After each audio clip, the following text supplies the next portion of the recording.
Hello viewers, আপনারা কেমন আছেন? আশা করি ভালো আছেন। আমিও ভালো আছি।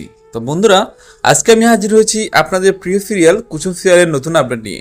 তো বন্ধুরা, শুরু করা যাক। আজ আমরা যে বিষয়টি নিয়ে কথা বলতে যাচ্ছি সেটা শুধু একটি জন্মগোষ্ঠী বিশ্লেষণ নয়, এটা একাধিক জীবনের মূল ঘুরে যাওয়ার গল্প। একটা সিদ্ধান্ত কীভাবে বদলে দেয় ভবিষ্যৎ, সেটার বাস্তব উদাহরণ। আজকের দিন জন্মগোষ্ঠী আর কিছু অপ্রকাশিত সত্য। গল্পের শুরুটা অনেক আগের, যখন আয়ুষ প্রথমবার বেউজে ছিল। তার জীবনে কেউ একজন খুব গুরুত্বপূর্ণ হয়ে উঠেছে। সে সময় তার জীবনে ছিল মেঘা। সম্পর্কটা ছিল আবেগ ভরা, স্বপ্ন, আশা, ভবিষ্যতে নানা কল্পনা। কিন্তু সব আবেগের সম্পর্ক কি শেষ পর্যন্ত টিকে থাকে? এই প্রশ্নটার উত্তর খুঁজতেই আজকের এই রিভিউ। সময় গড়াতে গড়াতে আয়ুষের জীবনে এক ধরনের অস্থিরতা তৈরি হয়। সবকিছু ঠিক থাকার পরেও কোথায় যেন একটা অস্বস্তি। হাসির মাঝেও চাপা দুশ্চিন্তা। মেঘার সঙ্গে কথা বলার পরেও মনে শান্তি আসতো না। সেখান থেকেই জন্ম নেয় সন্দেহ, নিজের উপর সন্দেহ, সম্পর্কের উপর সন্দেহ, ভবিষ্যৎ ভবিষ্যৎ নিয়ে সন্দেহ। এই সময়ে আসে জন্মগোষ্ঠী দেখার সিদ্ধান্ত। অনেকে এটাকে কাকতাল মনে করে, কিন্তু অনেক সময় বাঘ কথা বলে শঙ্কার বাসায়।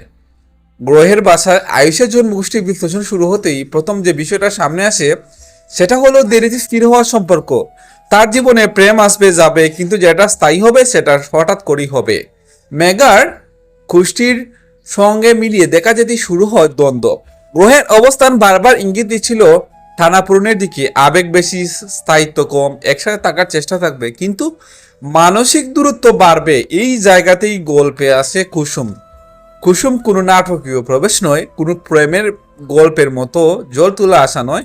সে আসে খুব সাধারণভাবে, বন্ধুত্বের মাধ্যমে, সহযোগিতার মাধ্যমে, কিন্তু জন্মগোষ্ঠীতে তার প্রভাব ছিল অসাধারণ।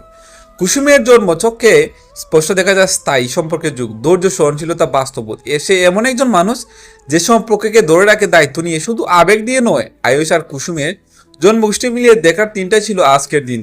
আজকের গ্রহ অবস্থান বলছিল বড় সিদ্ধান্তের সময় এসেছে। পুরনো অধ্যায় শেষ না হলে নতুন অধ্যায় শুরু হয় না। এই মিল দেখার পর আয়ুষ প্রথমবার নিজের ভেতরে এক ধরনের শান্তি অনুভব করে, যেটা সে এতদিন খুঁজেছিল, যেটা মেঘার সাথে থেকেও সে পায়নি। এই জায়গাটা খুব গুরুত্বপূর্ণ, কারণ এখানে কোনো দোষারোপ নেই। মেঘা খারাপ ছিল না, কুসুম ভালো বলেই মেঘা ভুল হয়ে যায়নি। কিছু সম্পর্ক জীবনে আসে শেখানোর জন্য, আর কিছু আসে সঙ্গী হওয়ার জন্য। জন্মগোষ্ঠী শুধু ভবিষ্যৎ বলে না, এটা আমাদের বর্তমান সিদ্ধান্তকে পরিষ্কার করে আজকে জন্মগোষ্ঠী বলেছে। ভুল সিদ্ধান্ত ধরে রাখা মানেই ভবিষ্যৎকে কষ্ট দেওয়া, আর সঠিক সিদ্ধান্তে নিতে দেরি মানেই নিজেকে ঠকানো। এই সত্যটা বুঝতেই আয়ুষের অনেক সময় লেগেছে, অনেক রাতের না বলা কথা, অনেক একা বসে থাকা। কিন্তু আজ সব হিংসা পরিষ্কার। আজকের দিনটা শুধু আয়ুষের নয়, এই দিনটা মেঘার জীবনেও একটা শিক্ষা, আর কুসুমের জীবনে একটা নতুন দায়িত্ব। কারণ ভাগ্য কাউকে কিছু দেয় না বিনামূল্য, সব কিছুর সাথে দায়িত্ব আসে। আজকে গ্রহ অবস্থান বলছে সম্পর্কে সত্য সামনে আসবে, যা চাপা ছিল তা প্রকাশ পাবে, আর যেটা হওয়ার কথা সেটাই নিজের জায়গা নেবে। এই টুডে রিভিউয়ের মাধ্যমে একটা কথা বোঝাতে চাই, ভালোবাসা চোখ বন্ধ করে যায়, কিন্তু জীবন চোখ খুলে বেছে নিতে হয়। আজকের জন্মগোষ্ঠী বলে দিয়েছে সব সিদ্ধান্ত, শুধু আয়ুষের নয়, যারা এই গল্পের সাথে নিজেদের মিল খুঁজে পায় তাদেরও।